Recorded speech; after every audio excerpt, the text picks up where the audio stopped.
تھوڑی سی بات لیلۃ القدر کے حوالے سے کر دوں، پھر ہم چلتے ہیں آگے۔ نبی صلی اللہ علیہ وسلم نے فرمایا کہ لیلۃ القدر میں یہ دعا زیادہ پڑھا کرو، اللہم انک عفو تحب العفو فاعف عنا۔ اے اللہ تو معافی کو پسند کرتا ہے، سراپا معافی ہے، بس تو ہمیں معاف کر دے۔ قرآن میں 2 جگہ اللہ نے لیلۃ القدر کی فضیلت بیان کی، ایک سورہ دخان میں اور ایک سورہ قدر میں۔ سورہ دخان میں کہا انا انزلناہ فی لیلۃ مبارکہ، ہم نے اس قرآن کو نازل کیا برکت والی رات میں۔ اور سورہ قدر میں ہے انا انزلناہ فی لیلۃ القدر، ہم نے قدر کی رات میں اس کو نازل کیا۔ اور دونوں جگہ قرآن میں ہے تنزل الملائکۃ والروح فیہا من کل امر باذن ربہم من کل امر، کہ فرشتے اس رات میں اللہ کے حکم کو لے کر نازل ہوتے ہیں۔ اور سورہ دخان میں کہا فیہا یفرق کل امر حکیم، ہر حکمت والے فیصلے اس رات میں کیے جاتے ہیں۔ تو یہ سب لیلۃ القدر کے بارے میں ہے، اس کو لوگ شب برات پر لے جاتے ہیں۔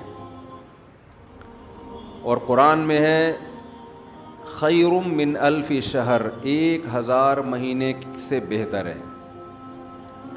تو اس لیے لیلۃ القدر کو تلاش کرنا چاہیے، ہمیں متعین طور پر وہ بتائی نہیں گئی ہے، بتایا گیا تھا نبی صلی اللہ علیہ وسلم کو، لیکن آپ کو بھلا دیا گیا۔ اس میں حکمتیں ہیں، مصلحتیں ہیں۔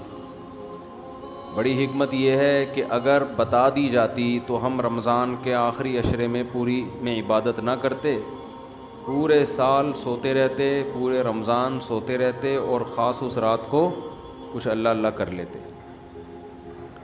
اور یہ بھی خطرہ تھا بتا دی جاتی تو اس میں گناہ کا عذاب بھی 1000 گنا، سینکڑوں گنا بڑھ جاتا، پھر حجت تمام ہو جاتی، پھر کوئی گناہگار یہ نہیں کہہ سکتا تھا کہ بھئی مجھے کیا پتا تھا آج لیلۃ القدر ہے۔ بڑا عذاب آ سکتا تھا اللہ کا، کوئی اس رات میں گناہ کرتا۔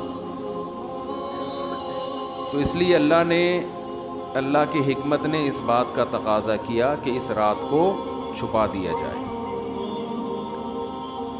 اب امکانات ہیں، پہلی بات تو رمضان میں ہوگی، اتنی بات تو تقریباً یقینی ہے۔ دوسری بات رمضان کے آخری عشرے میں ہوگی، یہ بھی تقریباً یقینی ہے۔ اب آخری عشرے میں پھر ہمیں یقینی نہیں بتایا کون سی رات، یہ بتا دیا گیا کہ طاق راتوں میں، یعنی 21ویں رات، 23ویں رات، 25ویں، 27ویں اور 29ویں، ان راتوں میں امکان زیادہ ہے۔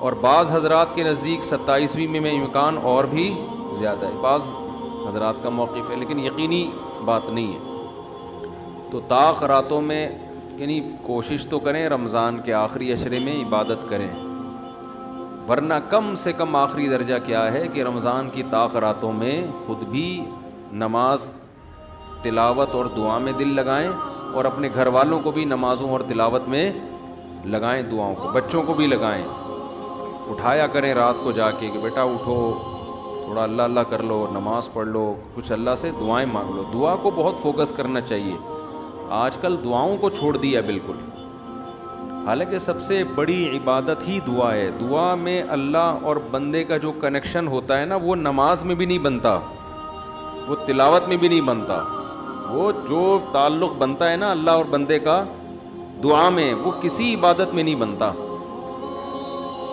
تلاوت کا مطلب تو یہ ہے کہ اللہ آپ سے کیا کہہ رہا ہے وہ سن لیں آپ، اس میں تو یہ فائدہ ہوتا ہے۔ لیکن دعا میں تو آپ اللہ سے تعلق بڑھاتے ہیں نا، آپ اللہ سے مانگتے ہیں۔ تو اس لیے ان راتوں میں خوب گڑ گڑا کے لمبی لمبی دعائیں مانگنے کا معمول بنائیں۔ اعتکاف والے ساتھی بھی بیٹھ جائے کریں اکیلے میں، کہیں کچھ کر لیں، اللہ اللہ سب کچھ مانگ لیں، یہ سوچ کر کہ جو مانگیں گے اللہ ہمیں وہ دے گا۔ جب انسان مانگتا ہے نا پتہ نہیں ملے گا نہ ملے، تو پھر ملتا نہیں ہے۔ اللہ کہتا ہے جب تیرا میرے بارے میں یہ نظریہ ہے کہ میں دیتا ہی نہیں ہوں تو پھر مانگتا رہے بیٹھ کے, میں نہیں دوں گا. اللہ میں استغنا بہت ہے. اللہ کا معاملہ یہ ہے کہ اللہ میں استغنا بہت ہے. اللہ کے سامنے جھکو گے تو وہ چپڑ پھاڑ کے دے گا, تھوڑی سی بھی اکڑ دکھاؤ گے تو پھر اللہ کو کچھ نہیں بگاڑ سکتے, پھر خود ہی رلتے رہو گے, ساری زندگی برباد ہوتے رہو گے. جیسے نبی صلی اللہ علیہ وسلم نے ایک بوڑھے کو بخار میں دیکھا, فرمایا کہ طہور, یہ بخار تمہارے گناہوں کو معاف کرے گا, خیر برکت کا ذریعہ ہے. وہ بیچارہ کہیں غصے میں تھا, اس نے کہا یہ ایک بڈھے کو تنگ کرنے کے لیے آیا ہے. آپ نے فرمایا اب ایسا ہی ہوگا, یہ گناہوں کی معافی کا ذریعہ نہیں بنے گا. تو دعا میں مانگیں یہ سوچ کر کے یقینی طور پر اللہ میری دعا کو قبول کرے گا, اور بار بار مانگتے رہیں. مانگیں کیا, یہ بڑی پرابلم ہے, یہ بڑا مسلمان کے ساتھ مسئلہ ہے. بھائی بڑی بڑی چیزیں مانگیں اللہ تعالیٰ سے. سب سے بنیادی ضرورت ہماری کیا ہے؟ فمن زحزح عن النار وادخل الجنة فقد فاز, جسے جہنم کی آگ سے بچا لیا گیا اور جنت میں داخل کر دیا گیا, وہ ہے اصل کامیاب. یہ مانگو اللہ تعالیٰ سے, اے اللہ مجھے جنت. مانگنے کا مطلب پتہ ہے کیا ہوتا ہے؟ یہ نہیں ہوتا کہ میں انہی بدماشیوں میں رہوں لیکن آخرت میں مجھے معاف کر کے جنت میں داخل کر دینا, یہ قطعاً مطلب نہیں ہے.